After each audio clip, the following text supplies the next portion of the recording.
India voice, आपकी सोच, आपकी आवाज। Philosophy and action of RSS for Hindu Swaraj के विमोचन समारोह के साक्षी बन रहे हैं, जिसमें संघ की विचारधारा, कार्यशैली एवं राष्ट्र निर्माण में उसकी महत्वपूर्ण भूमिका को एक कैथोलिक धर्मगुरु द्वारा अत्यंत ही प्रभावी ढंग से प्रस्तुत किया गया है। और ऐसे अवसर पर हम सबका मार्गदर्शन करने के लिए देवभूमि उत्तराखंड आगमन पर मैं आप सभी की तरफ से, अपनी तरफ से आदरणीय दत्तात्रेय होसवाले जी को प्रणाम करता हूं, जिन्होंने अपने नेतृत्व से, विचारों तथा निस्वार्थ सेवा भावना से राष्ट्रवादी आंदोलन को सदैव एक नई दिशा देने का और एक ऊर्जा प्रदान की है। हम सबके लिए ये भी हर्ष का विषय है कि आज हमारे बीच में प्रखर राष्ट्रवादी विचारक एवं प्रज्ञा प्रभाव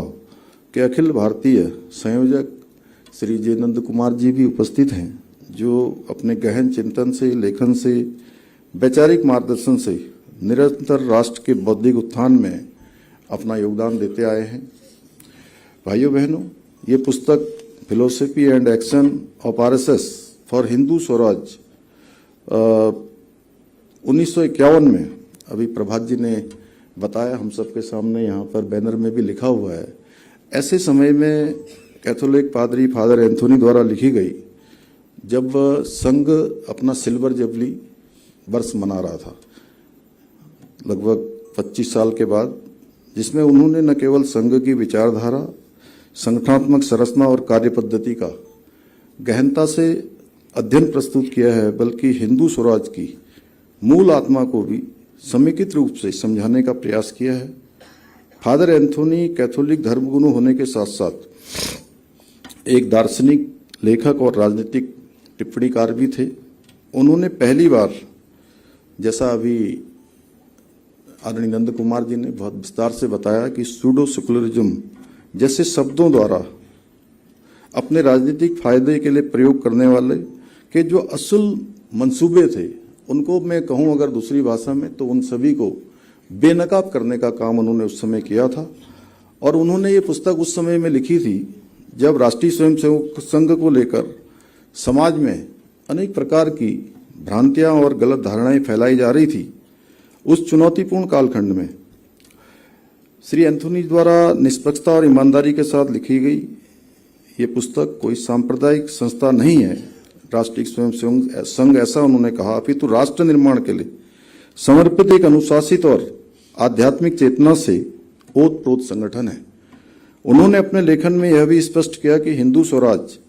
केवल राजनीतिक स्वतंत्रता का मार्ग नहीं है, बल्कि सांस्कृतिक पुनर्जागरण, नैतिक उत्थान और आत्मनिर्भर भारत का स्वप्न है। उन्होंने संघ कार्यकर्ताओं के जीवन में अनुशासन, सेवा, समर्पण, देशभक्ति को निकटता से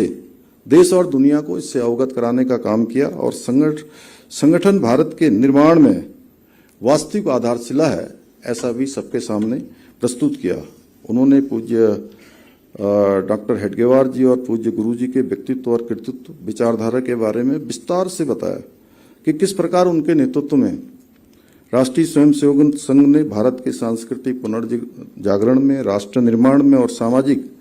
समरसता के क्षेत्र में महत्वपूर्ण भूमिका निभाई। उन्होंने इस पुस्तक में न केवल कांग्रेस के दोहरे चरित्र और पश्चिम दुनिया के प्रति उनके मानसिक आकर्षण को उजागर किया, बल्कि कांग्रेस के सत्ता लोभ और उसके कारण राष्ट्रहित से बार बार समझौता करने की प्रवृत्ति के बारे में भी अपने विचार बहुत विस्तार से रखे हैं। साथ ही उन्होंने यह भी लिखा कि संघ न केवल हिंदू धर्म की खोई हुई प्रतिष्ठा को पुनर्स्थापित करने की दिशा में कार्य कर रहा है, बल्कि समाज में व्याप्त बुराइयों को, कुप्रथाओं को अंत कर संपूर्ण भारत को एक सूत्र में पिरोने का कार्य करने में भी जुटा हुआ है। मेरा मानना है कि यह पुस्तक न केवल राष्ट्रीय स्वयंसेवक संघ के 100 वर्षों के ऐतिहासिक यात्रा का पुनर्पाठ करने का माध्यम बनेगी, बल्कि वैचारिक रूप से उनके उद्देश्यों को और कार्य पद्धति को समझने में भी बहुत महत्वपूर्ण भूमिका निभाएगी। भाइयों बहनों, आद्य सरसंचालक परम श्रद्धेय डॉक्टर केशव बलिराम हेडगेवार जी ने जब 1925 में संघ की स्थापना की, तब भारत न केवल राजनीतिक दृष्टि से पराधीन था बल्कि मानसिक, सांस्कृतिक और धार्मिक रूप से भी खंडित हो चुका था। आज संघ ने अपनी 100 वर्षों की तपोमय यात्रा के माध्यम से भारत में सांस्कृतिक पुनर्जागरण, सामाजिक समरसता, आत्मगौरव और राष्ट्रनिष्ठ सेवा की ऐसी दिव्य